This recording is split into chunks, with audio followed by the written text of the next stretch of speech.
Good morning, everyone. Welcome to the ZiaWoolz StudioBuzz episode 17.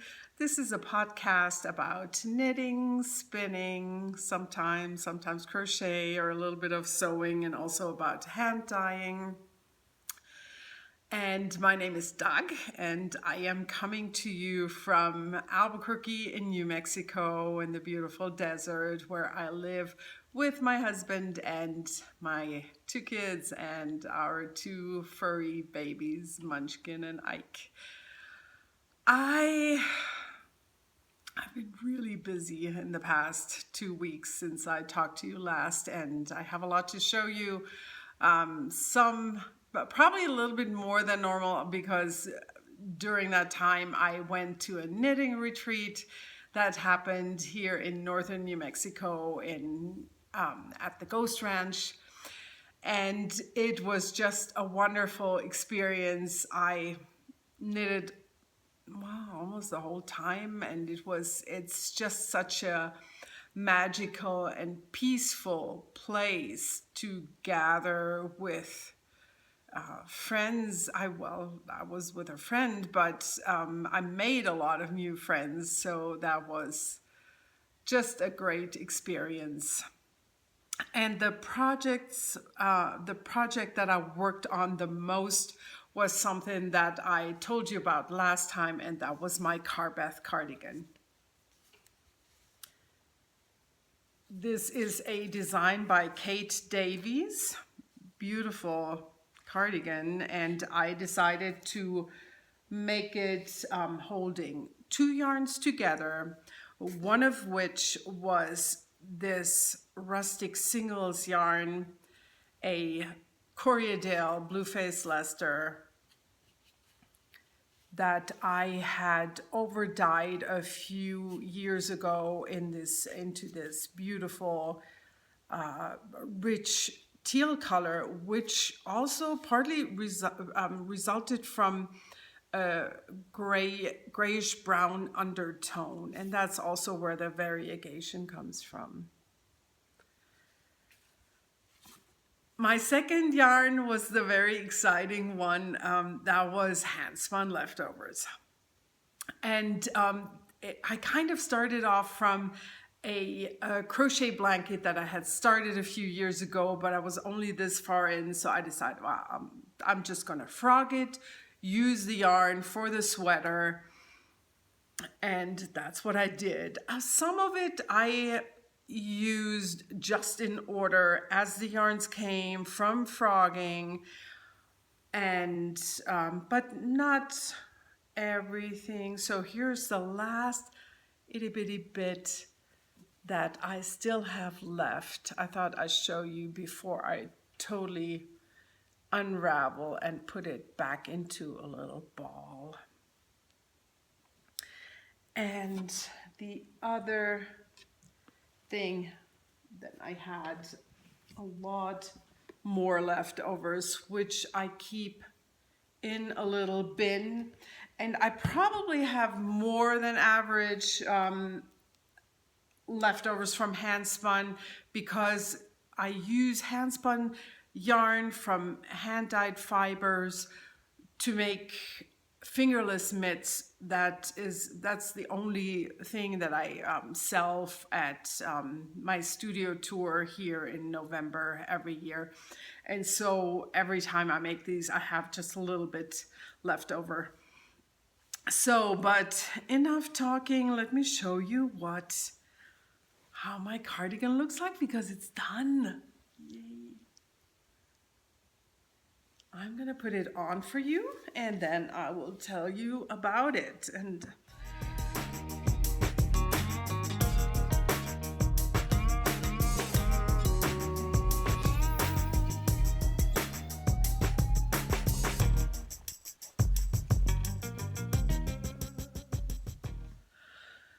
yes.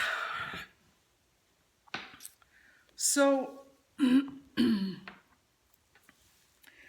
this is knitted in one piece, but it is not a top-down garment. It is started bottom up. So I was really grabbing yarns fairly randomly to hold together with this yarn.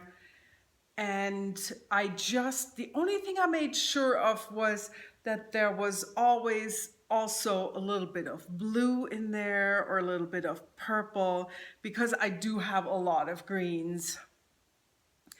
And the little bit more tricky and challenging part was actually when it came to the sleeves. I had finished the body up to the under the arms when I went to the retreat.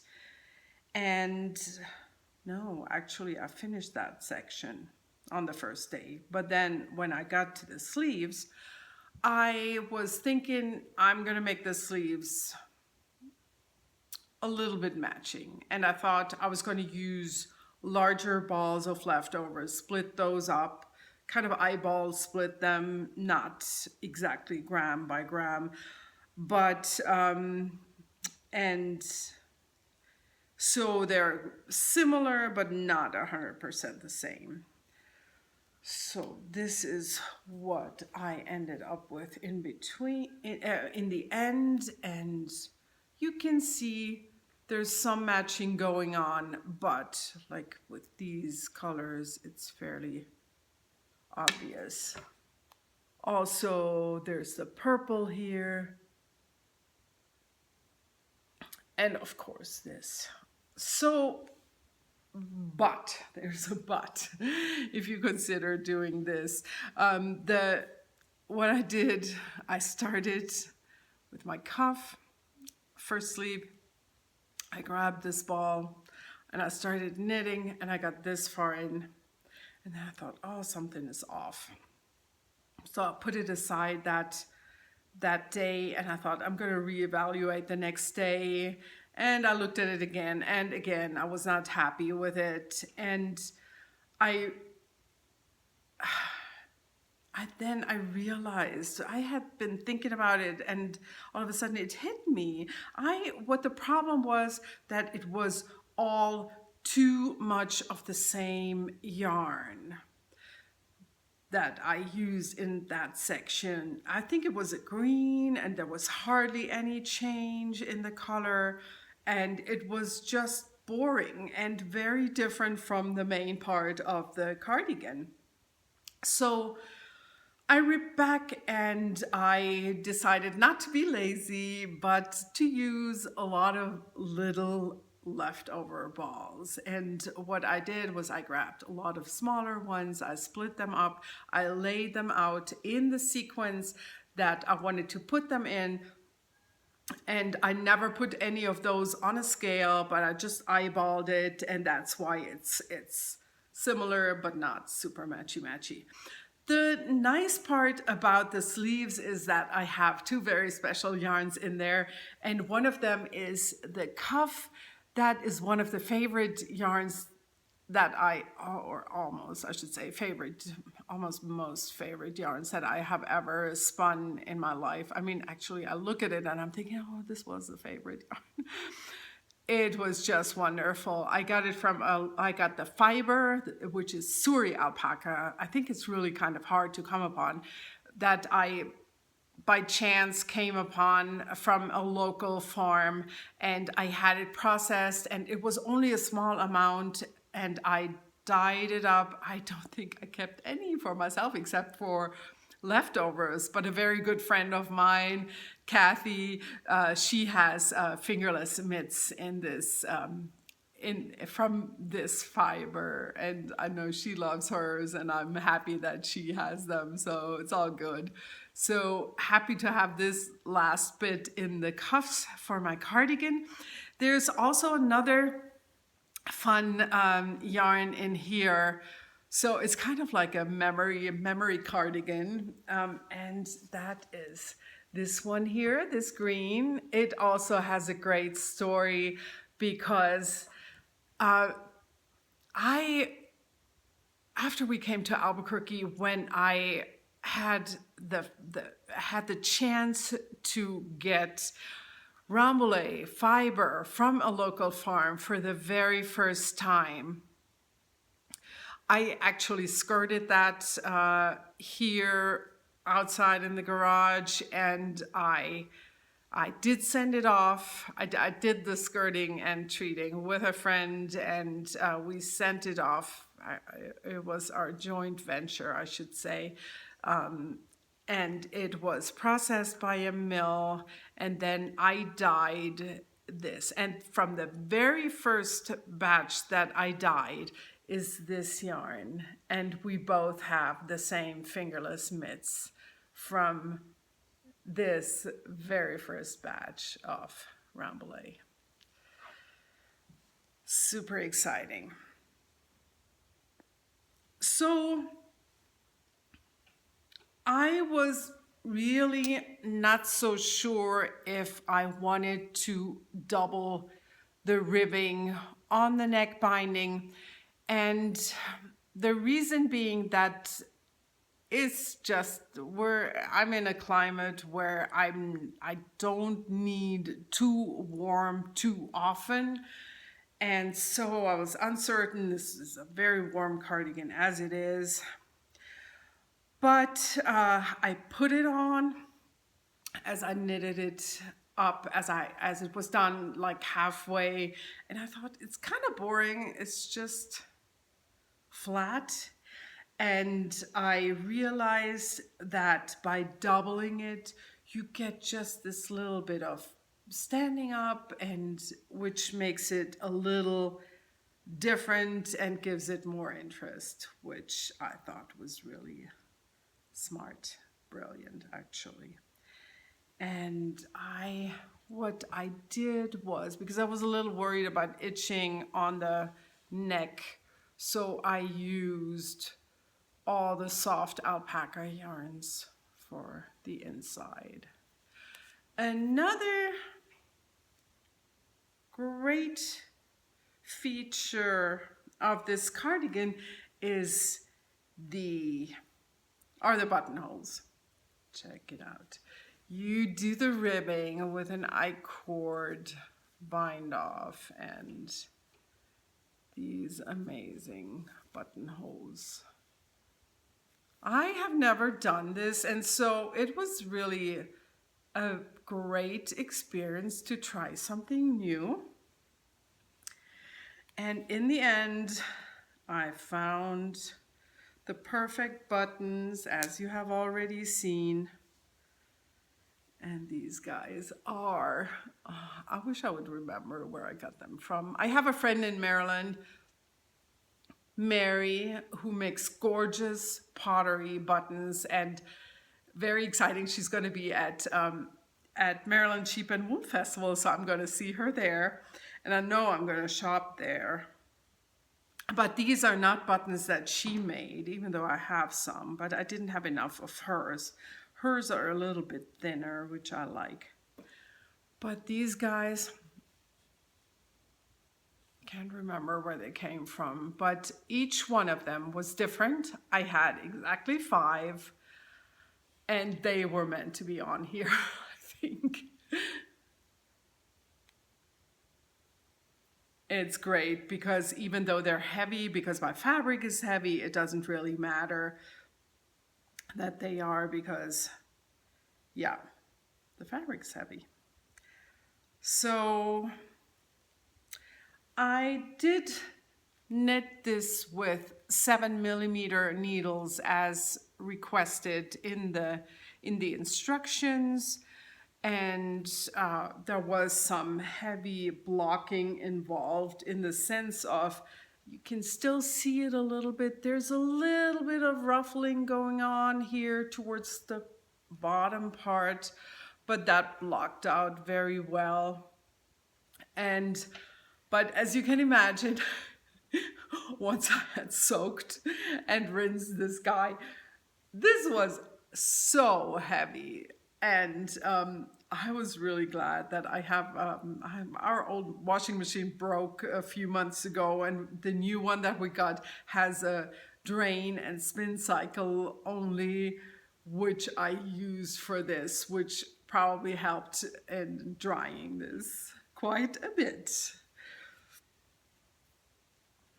I think it took, I mean, it's fairly, our climate is very dry. So I think after that, it took about a day probably to completely dry. So that was not too bad. Carbeth. And oh yes, another thing is I did make this short, but not quite as short as she asked for in the pattern. It's probably about 2 to 3 inches longer than the instructions give.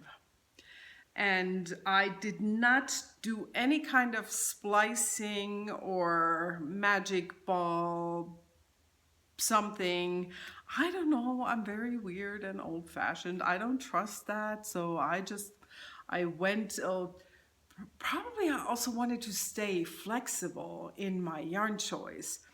And so, you know, I didn't want to make a ball ahead of time and use that, but grab whatever I wanted. So in the end, there were, of course, a lot of yarns to weave in, but it's a very forgiving fabric, so that was kind of easy to do. And I have this beautiful ball of leftover scraps now, and I'm thinking I may put that outside. I need to confirm with some bird people that this is okay to put out for the birds for nests. So my Carbeth, super excited, it's done. I have another object that I've finished. Actually, I got on a roll with my finishing, I have to tell you, because I wanted to finish the cardigan, so I did all my ends, then I blocked it, I picked the buttons, found the perfect ones, put the buttons on, then I thought, now I'm done with buttons, I have to put on the buttons on the green cardigan that I finished, I think it was already 3 weeks ago that I showed you that, where I had not blocked it, and I had received the buttons but had not attached the buttons because I wanted to block it first. So I attached the buttons to the green little summer cardigan, and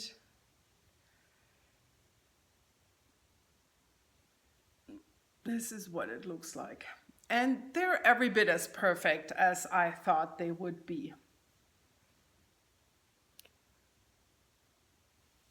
Little side note, my neckline is indeed too big. And if you look closely, well, actually, let me tell you. So here it is. So I do have shirts that have a neckline which is similar to this. However, the bigger problem is the side here. You can see it's almost at my shoulder. So most shirts go in a little bit, and even if they don't go up on the bottom, they come out on the shoulder, which I did not like so much. So yesterday I actually called the yarn store in Germany where I got the yarn from, and it's Lana Grossa 100% Sida, and she's so amazing. She usually remembers what I buy, and the reason also being that her and I tend to pick similar colors because we have a similar skin tone, so similar stuff looks good for us. So she remembered. She said, oh yeah, it's the green that looks good on both of us. So I ordered I pre-ordered one ball of yarn, which she will keep for me until I come there and visit again this summer. And I will add cuffs on the sleeves, and I will also take out the cast off on the neckline and just make it twice as big or something like that. I'll see. But I don't know if you remember, that was all I had left over.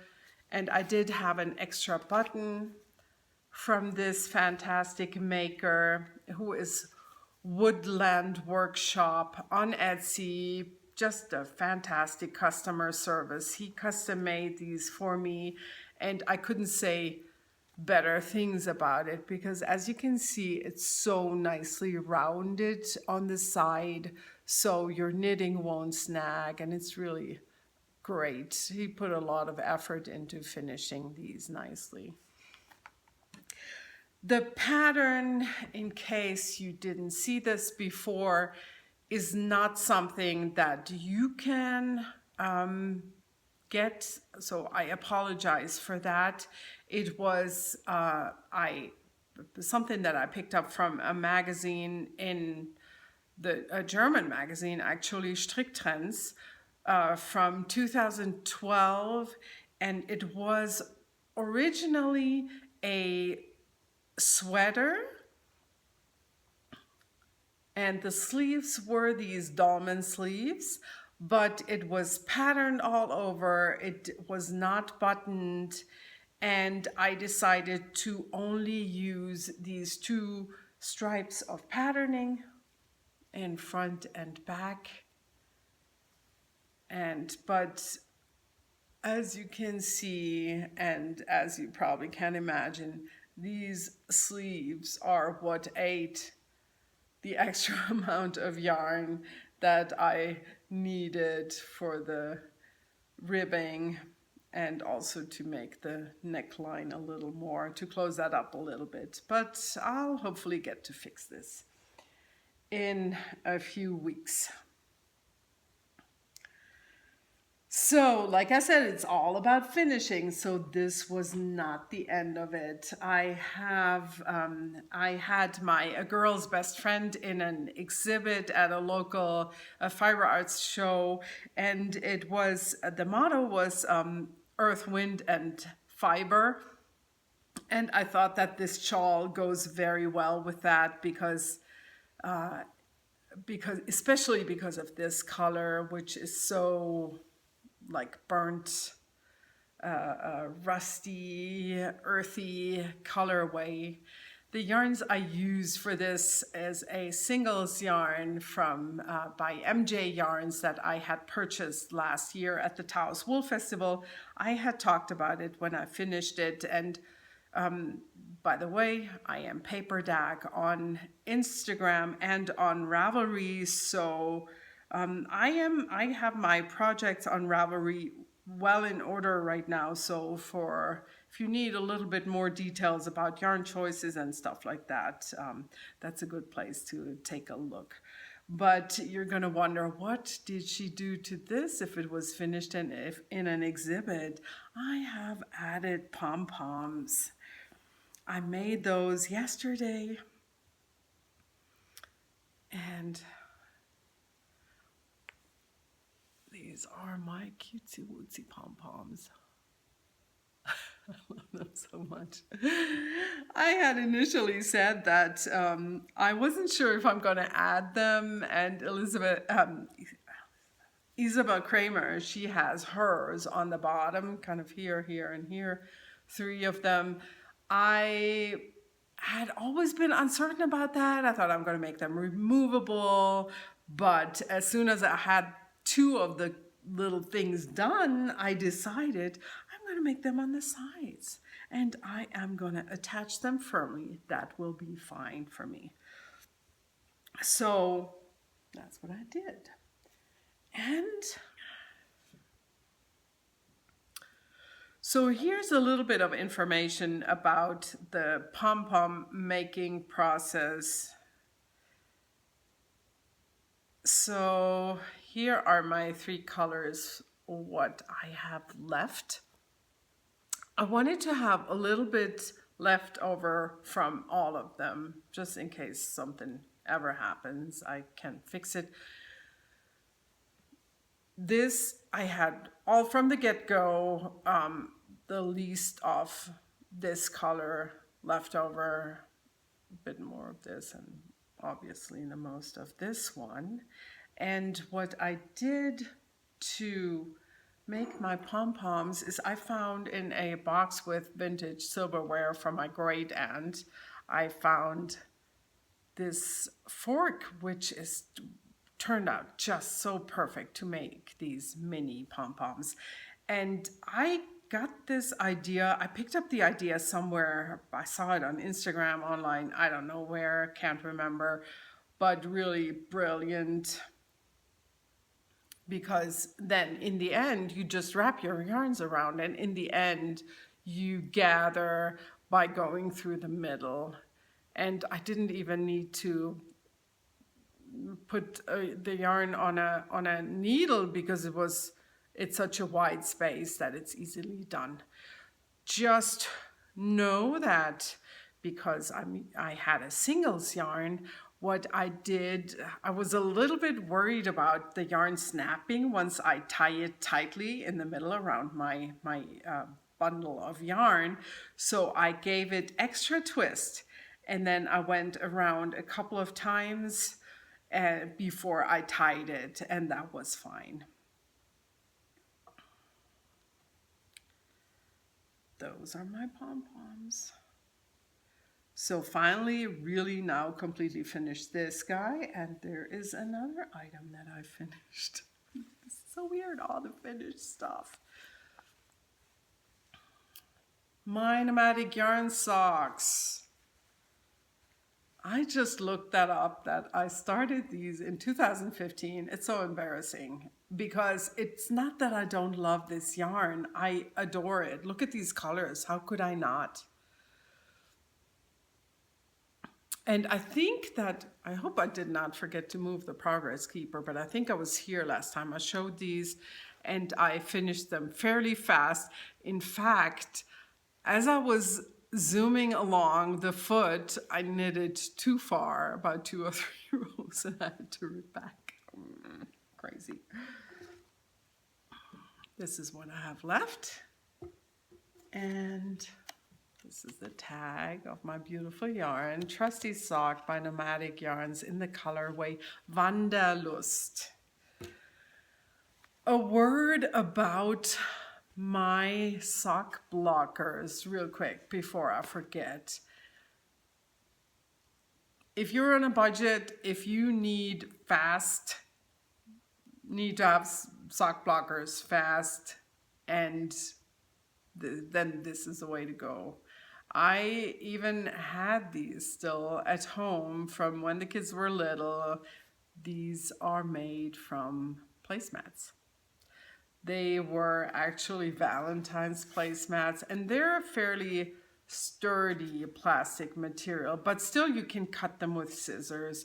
And what I did in terms of the shape, I laid out a sock and then I traced it, and then I cut that, and then I adjusted. I had to make it a little bit smaller, I think, but it works just fine. I didn't want to go online and order sock blockers, and I never was at an event where they were sold. I probably would have gotten some, but works just fine. The way I do my socks is I knit them cuff down. I have tried toe up and 2 at a time, and magic loop once. And especially, I have to say, the heel, that's where my brain doesn't want to do it with the toe up. I don't know. That was really hard for me. And socks are usually a mindless project for me. So that kind of made it so much harder for me. I always do, so I do the heel flap, and then I have a gusset, which works well for my foot. With the leg, I'm very random how long I do this, and otherwise I have my standard stuff usually. And little fun bit of information, I've been always doing the socks this way since I learned many years ago. And my grandma always said that for a sock with a, that's what she did, exactly, socks like this. But she always said for the heel flap, it needs to be as long as the person's pinky for whom the socks are. Funny, right? I wonder if you've ever heard that. I kind of always think of that and of her when I make socks like this. So these are my socks. So what do you do when you have a pair of socks finished? You think, oh yay, now you can cast on the next pair. I was very excited because, as you know, as you may know, I try to reduce my works in progress because once I put them aside, they just sit there and they don't get done. And it's just kind of a burden more than a joy. So I really forced myself to finish these socks before, even though I wanted to cast on new ones, but I did not let myself. So when these were done, I thought, what am I going to do next? I had a skein of last year's Christmas yarn still sitting around, and I thought, oh yay, I'm going to make Christmas socks for this year, and they're going to be done on time. Wonderful. Nope. As soon as I started thinking about that, and I had made my little list of works in progress, and I checked my list, and what do I see? I have a pair of Halloween socks that I had started, and I have a pair of Christmas socks that I had started. So, okay, back to the grind. I picked up a work in progress, and I picked up my Halloween socks. They were sitting in this gorgeous bag, which I have purchased from my friend Erica Schmerica Designs on Etsy. And it's really a great bag. Look at this. She makes these drawstring so you can actually close it. She has pockets inside, and you will not see them because this is black. But there are these snaps on both sides where you can actually, if you choose to do 2 at a time, you have the yarn guides. So, and this is the beginning of my socks, actually. So this is sock 1. So,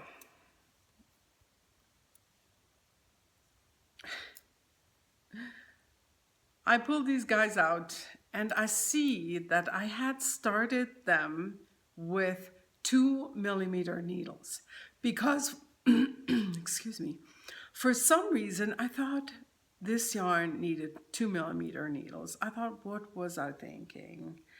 The Nomadic Yarns socks are probably from a similar base, so I thought it makes no sense, and I ripped them back and I started over. That's why my cuff is a little wobbly and weird here, because it had been knitted before. And now I am making these with my zings in size 2.5mm, and that's completely fine.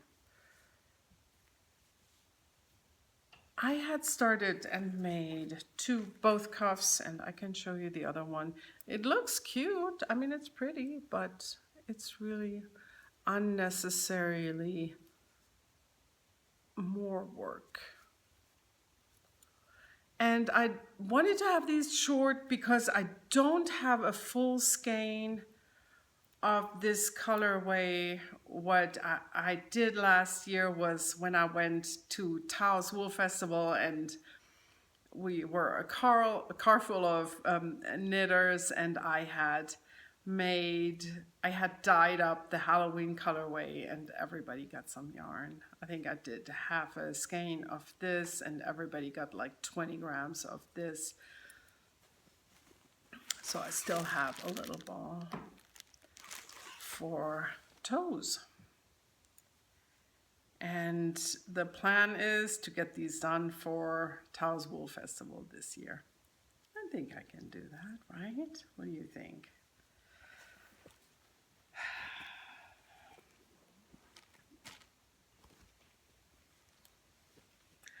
So Socks done, socks picked up again. What else?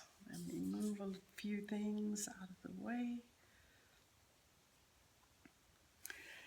Another thing that I picked up again at the retreat is my Lemmy K shawl. You've seen this before. It's a pattern by Isabel Kramer, and this is what it looks like so far. I have 3 balls of yarn that I wanted to use for the shawl, so I knew, I think originally she asked for 2.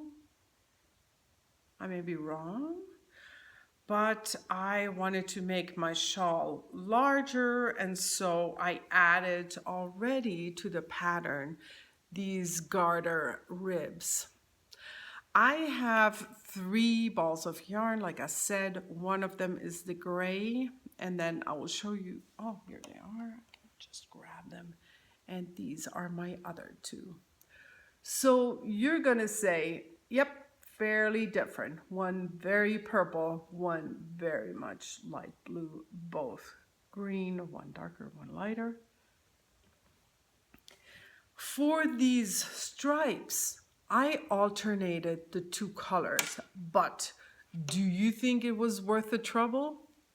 No, I cannot even tell that these are 2 different colorways. How crazy is that? It looks like I used one variegated yarn, but I really alternated skeins. Look. Oh, the yarn's too weave in. Now that I started the lace section, I am only on this one. The shawl lives in a bag that I made in this Frida Girl fabric with these guys on the back. And for the people that can't remember what's in their bags, I made a little bit of a tag on there so when it's sitting there for a while in case I forget. So the gray that I started off with is a Wollmeise.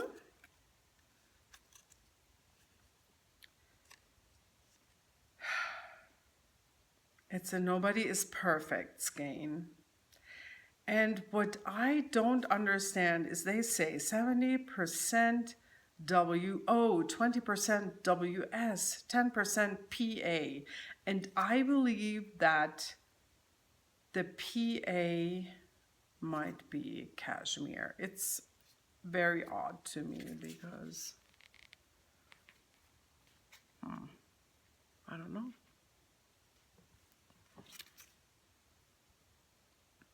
I think I looked it up once and it was cashmere blend.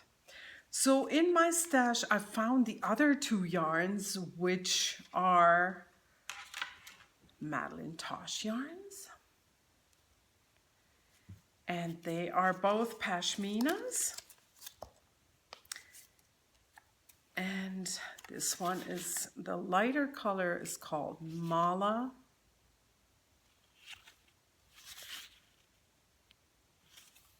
And the darker one is called Lichen. And what else do I have to tell you? Sorry about the clanking. Just for the record, so this is a fairly complex chart that you use. And it is not mindless knitting because I don't knit lace all the time. So probably someone who does a lot of it doesn't have such a hard time with it as I did. Because, let me show you how this looks like. This is the chart. And if you are blind, I shouldn't be joking about this, sorry about that, but I need reading glasses and still I have trouble with this chart.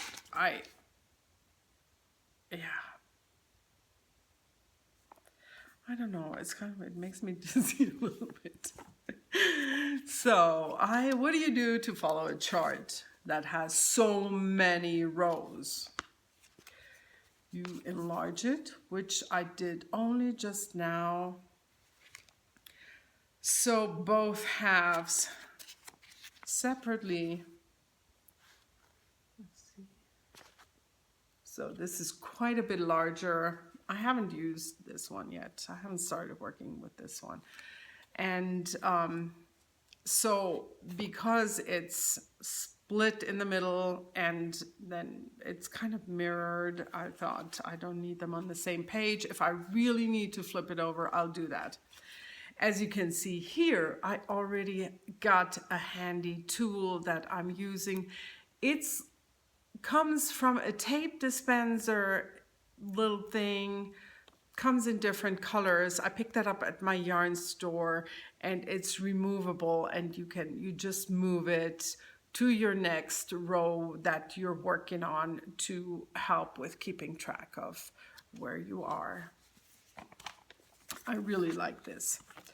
So this lives in my Knitter's Pride thingy, and after I got this large size, I saw that a friend has the same in a small, which I thought is even more handy because this one, for example, does not fit in my bag, but it would be nice to compact it all and have it all together. So I wouldn't mind having a small one. So in the future, maybe I will get one. Another handy tool that I found at my yarn store and that I decided to get the other day is this. It is a row, how do they even call it? Chart marker set. So you slide your paper in there and it just shows you the row that you're working on. That looks really nice. It's made by Clover. Like I said, I found it at my yarn store here, the yarn store at Nob Hill. Haven't tried it yet. I wanted to show it to you in the package. Now I'm probably gonna give it a go one of these days. That was my Lemmy K. So I have something super, I mean, everything is fun that I'm showing you, but here's the next fun thing. So in the spirit of finishing all the things, I have finally picked up one of these baskets that I showed you many weeks ago where I said I was gonna finish these hats soon, and I did not touch them. This one, which was in this basket, I picked up, I think, 2 days ago. And let me tell you the story about what happened. So it was a hat which was supposed to look like this one. So I use a Barocco yarn for the cuff, which is called Barocco Voyage. And I once got this yarn to make a hat for my husband, but I never did because he doesn't wear hats anyway. Can you see the construction of this yarn? It's almost like it's knitted in the round, like an I-cord with a super duper fine yarn. This is very interesting. It is a, oh yes, 93% super fine alpaca, 7% polyester. And that was a 50-yard skein. So for the hat, I had picked a pattern from an old pattern book and I decided to turn it into to use 2 colors for it. and it gives you that version also in that pattern book. I really like how this turned out. For my second yarn, I used a yarn that I tried out as a base for my yarn company, for ZiaWoolz. And there was a problem with the skeins, and I did not feel like I should offer this for sale. I am still, every time I talk about this, I'm so undecided because I love working with this. It's such a gorgeous yarn. So what this, I mean, I can just tell you what the problem was. Somewhere in all the skeins that I have dyed up in a test run, there was a join in the skein, and where that join was, for about a 1/4 inch, there was a hard plastic, or not super duper hard, but it was definitely a 1/4 inch section that stayed white. You could not knit that up. It would totally show in your knitwear. However, everything else about this yarn I love. I love how it dyed up, and even though it's, the way it's constructed is a little bit lighter than the Barocco, it still worked fine to use in the same project. And I have worn this hat. It's very warm. I should put it on for you. It does not look good on me. It's a little bit too tight. It's a little bit tighter than what I like. But a beautiful hat still. So because I had 2 of this, one in brown and one in black, I thought I'm just gonna make the same one in black because it has this dark gray areas, and this is the colorway Dancing Dog. And so I started the new hat, and that's about how far I got. A black ribbing and then a little bit in. When I picked this up 2 days ago, I was in the middle of a row, and when I tried to refamiliarize myself with this stitch pattern, I found it very hard to, there's not a lot of logic in it. I did not, I don't know. So what do you do when you don't like it? After all, you've done one already. You rip back. So I ripped back, and but, lo and behold, look at this.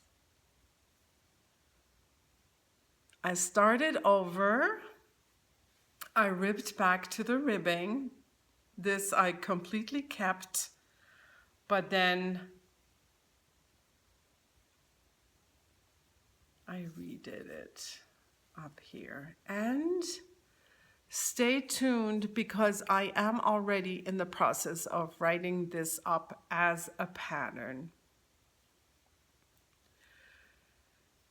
And this is, oh yes, this is the stitch pattern that I have used for the hat which I made for my daughter in Oregon, where she was cold and we had to have a quick fix. So it's that stitch pattern that I modified into a 2-color design. And as you can see, that the yarn that I dyed is very prominent. And while I've used the black in this upper area, the black is totally in the background. The only thing I wish I had changed is I wish I had used this one for the ribbing down here. But really only for that reason that I don't like black on myself. I think it's not, yeah, I just don't like it on me. And so it's not really something that I find I can wear. You're probably going to laugh at me, but let me show you this. So I think, so this is the slouchy version, which I made. For myself, I would probably wear it more fitting. So I don't think I would probably never fold this over, because then you get this section to show. So I will, in the pattern, I will include measurements to make it just shorter. So you have the fitted crown. And what else did I want to tell you? Now I have fuzz all over my face.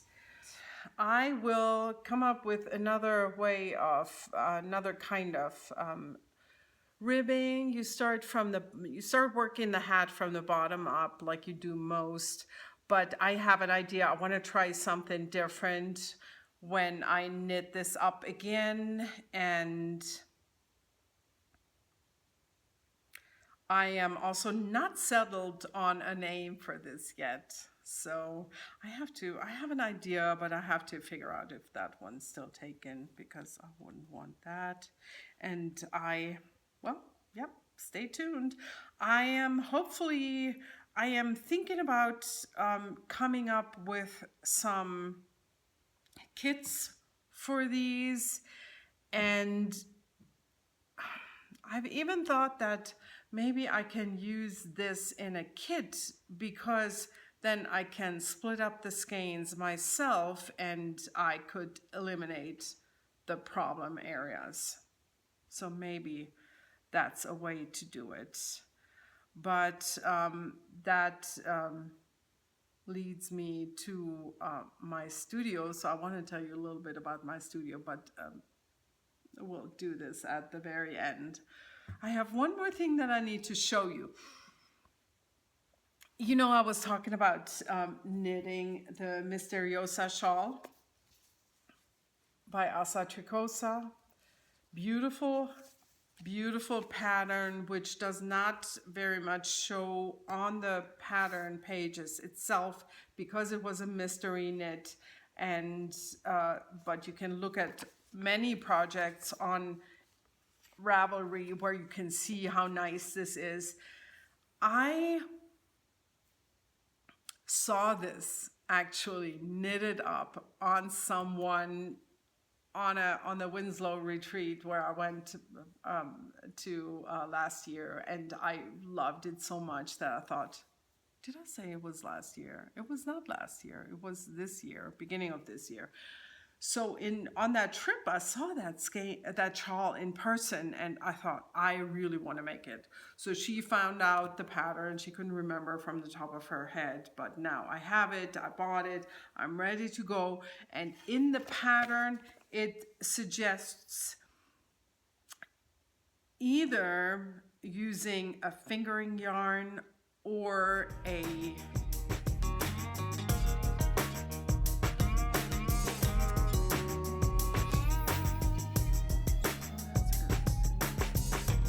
I thought somewhere I read something about sport yarn, but it doesn't, I can't see this here now. But I see something about holding yarns together, and for sure I need 2 colors. So, but, so I knew I was gonna, let's just take a step back and talk about colors and not go into the weight too much. I knew I wanted to pick 2 colors from my stash. I wanted to have a color combination that is interesting. I wanted something that goes together but is not too obviously matchy-matchy and also not too high contrast. So what I came up with are these skeins as predominant colors. And I have not decided in which, if I use this up here or down for the other pattern section, that I'm not decided on. This is one of the yarns.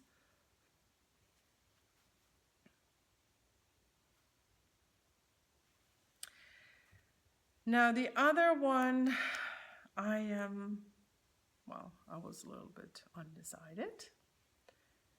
It's this, which I bought a few years ago in Williamsburg. It's a Kismet Fiber Arts, but I don't think they dye anymore. It's a silk merino blend. Beautiful yarn. Or this one, but I was a little uncertain if it was not too crazy, too speckly when I combine these two. Still don't know. So I wanted to stay in that spirit of holding yarns together and try again if I found something in my stash that I could use to hold with the yarns. And for this one, I have found this lace yarn.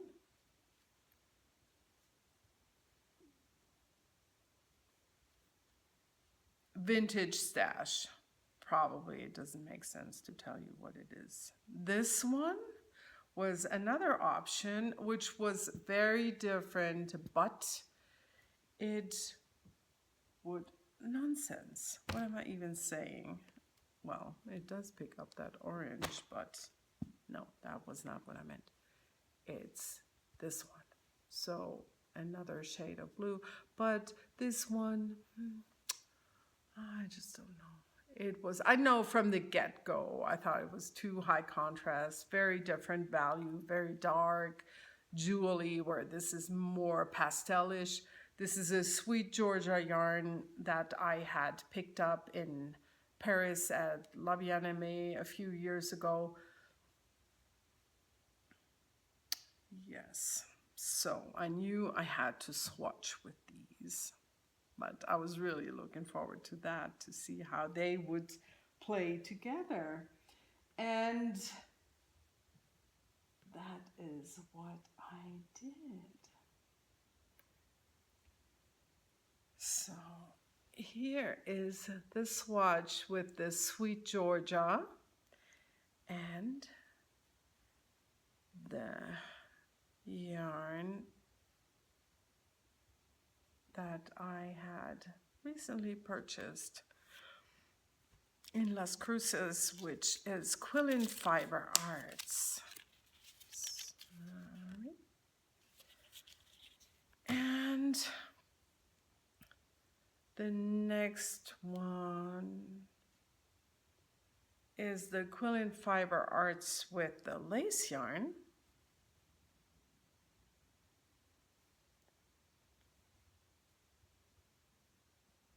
And this one is the Quillen Fiber Arts by itself. And then again, these two together, but with a different needle size. So I was very happy with these guys, but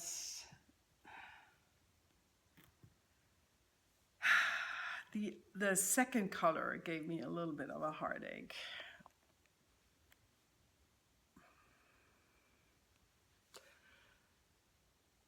Two choices, still not decided. What do I hold together with the yarns? And I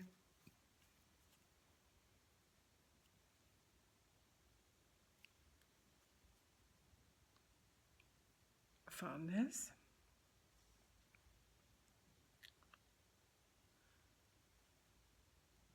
But again, very much contrast to both my color options, which made me a little bit nervous. I really wasn't sure about that, how that would work out, because I thought I'm going to get something weird like when I use this. So what do you do? I did the same that I did before I left for Oregon, where I dyed up the lace yarn that I used for the Tommy sweater. And I dyed up a skein of lace yarn, a different lace base. This is my willow lace yarn. And as you can see, it's a perfect match. I just love these two together. They're super nicely matching. And it's a merino, it's a 100% merino lace yarn, willow. So then I started sampling again.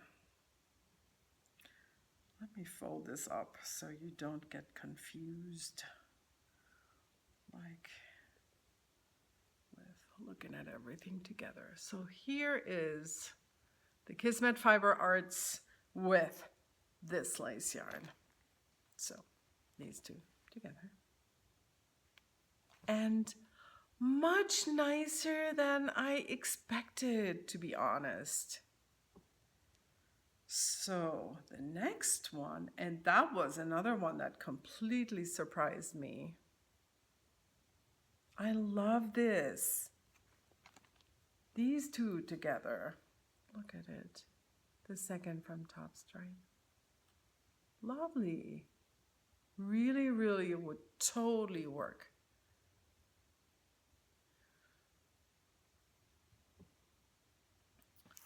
Third one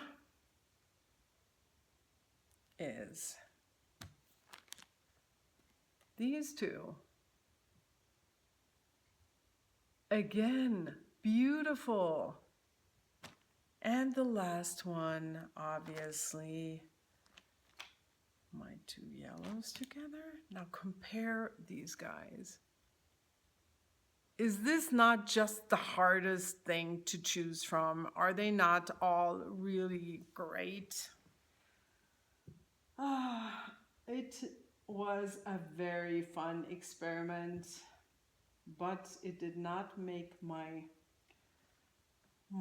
yarn choices easier. I found this in the garage the other day, this board, so I pinned them all on here to enjoy looking at them.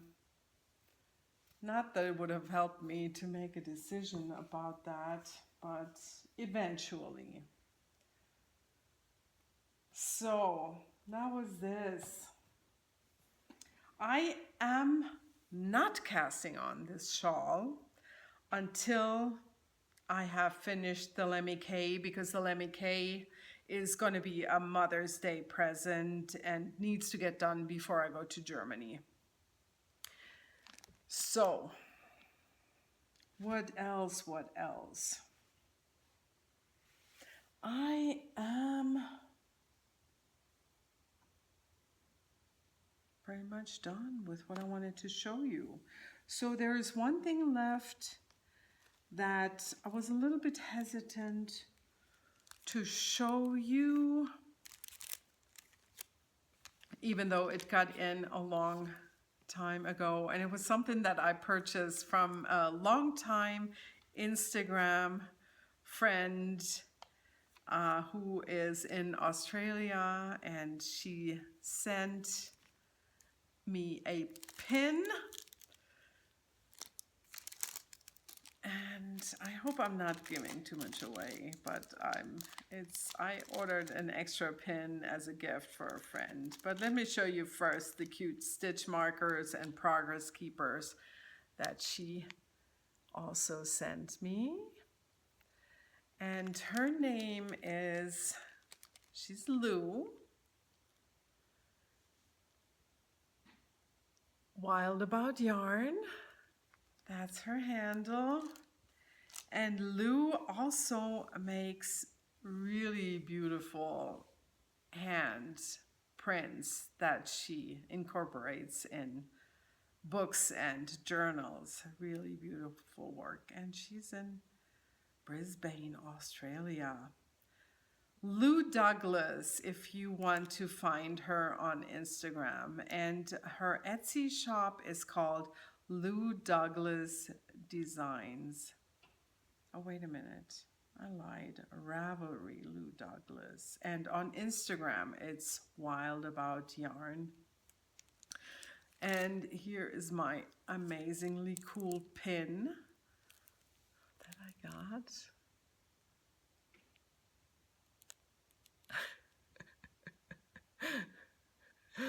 This is so brilliant. I love it. Thank you, Lou. So now I can finally start using these guys. I can take them out of their package. Oh, actually, oh, you know what? Lou has 2 Instagram accounts. One is Wild About Yarn, and the other one is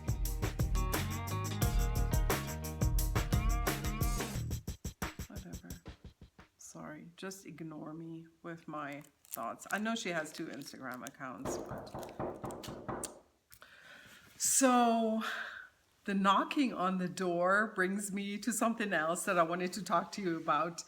And I've shown you all the things I'm working on. So we're done with that part of the podcast. If you are interested in my yarns, I wanted to show you a few of the things that I have in the shop. The shop has been closed for quite a while because I was on a vacation, and then I went to the knitting retreat, and also well, I'll tell you a little bit more about why I have not been dyeing really in the past weeks, other than my little bits that I needed for personal use.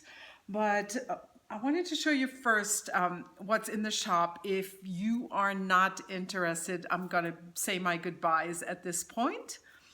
If you are, I'm going to go quickly through a few of the things, and I wanted to mention that I have 2 project bags in there right now. One of them is a sock bag.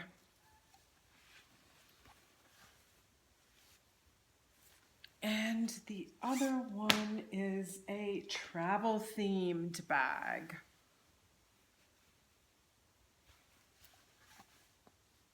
The way I make my bags is they all have almost all have the long strap, and it has a velvet on the inside and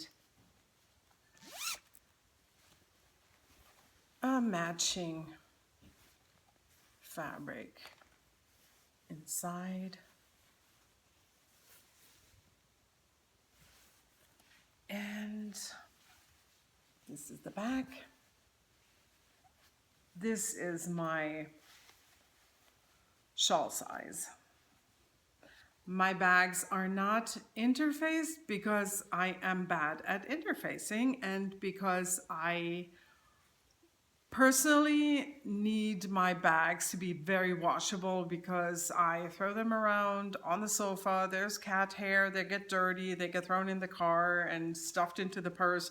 So they're scrunchable and easily washable, in case you wonder.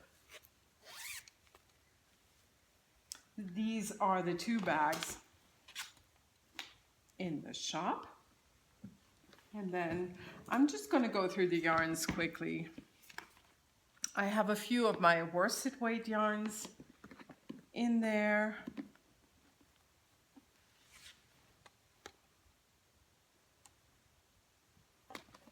Fall Fest, hot pants, 2 of that, by the way.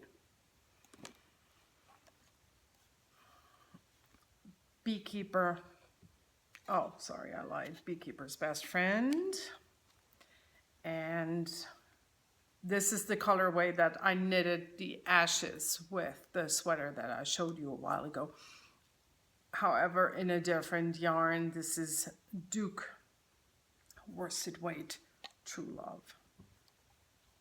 Oh, I love this so much. Over and over again.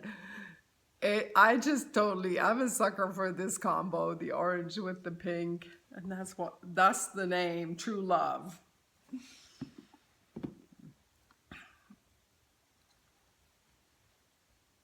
Sparkle, which is called My Stardust Base, and this is the colorway Amnesia, which has all shades of green and this pale agua. Then I have one last skein of my MCN. I am surprised this is still there. If it doesn't go, I will have to snag that. This is my Beekeeper colorway. It is a superwash merino, cashmere, and nylon. 4 ounces, 460 yards. It's very soft. Oh, yummy. And then I have these two. They would actually make a very nice fade, I thought, when I took the pictures. This one is also the Beekeeper's Best Friend, and obviously, I mean, you can tell how this fingering yarn takes the dye a little bit different than the worsted weight. The worsted weight Beekeeper's Best Friend is much lighter than this one. Beekeeper's Best Friend, and this one is East Coast Girls. And both of these are on my Dreamcatcher base. It's a 2-ply sock yarn, 100 grams and 400 yards, 80-20 blend, superwash merino and nylon blend. So that was all the shop news about what's in the shop. But I thought I finally got to tell you why I am not really dying right now, or why I quit dying, I should say, because I really have. I am in the process, some of you may know already, of moving my studio into the garage. Super exciting, and I will eventually take you out there and show you everything. It's not a huge studio, it's just a one garage thing, but I am so excited that I'm going to be able to spread out there, not having to clean up everything after every time I dye, because my husband is at home a lot. So whenever I dye in the kitchen, it's like always, I just have to make sure that it's clean all the time. So I dye a little bit and then I have to clean up again because he wants to eat. And it has just been very complicated. You can do it for a while, but you cannot do it forever. At least I can't. It just wore me out. Especially since he's at home, I must say. So much.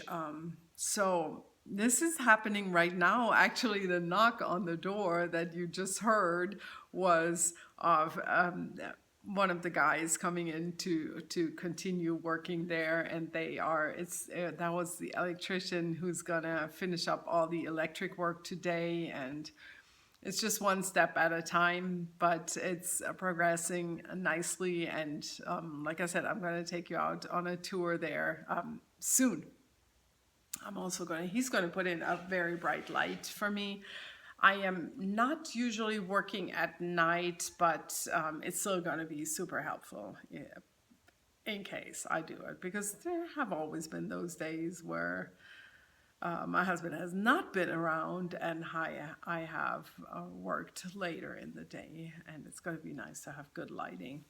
So this is it for today. I enjoyed telling you about all my makings, as I always do, and I am looking forward to talking to you next time, which will actually be one more time, hopefully, before I leave for Maryland Festival. I hope I'm going to be able to put in another episode, to bring out another episode before that. If not, then it's going to be a little bit longer. I will not be vending. I'm going to be there as the knitter duck, and I used to live there, so I used to go every year, and so I cannot wait to go back there. It's so sentimental for me, and yeah, I'm looking forward to it, and I hope to see some of you there. So be well. Happy knitting. Until next time. Bye-bye.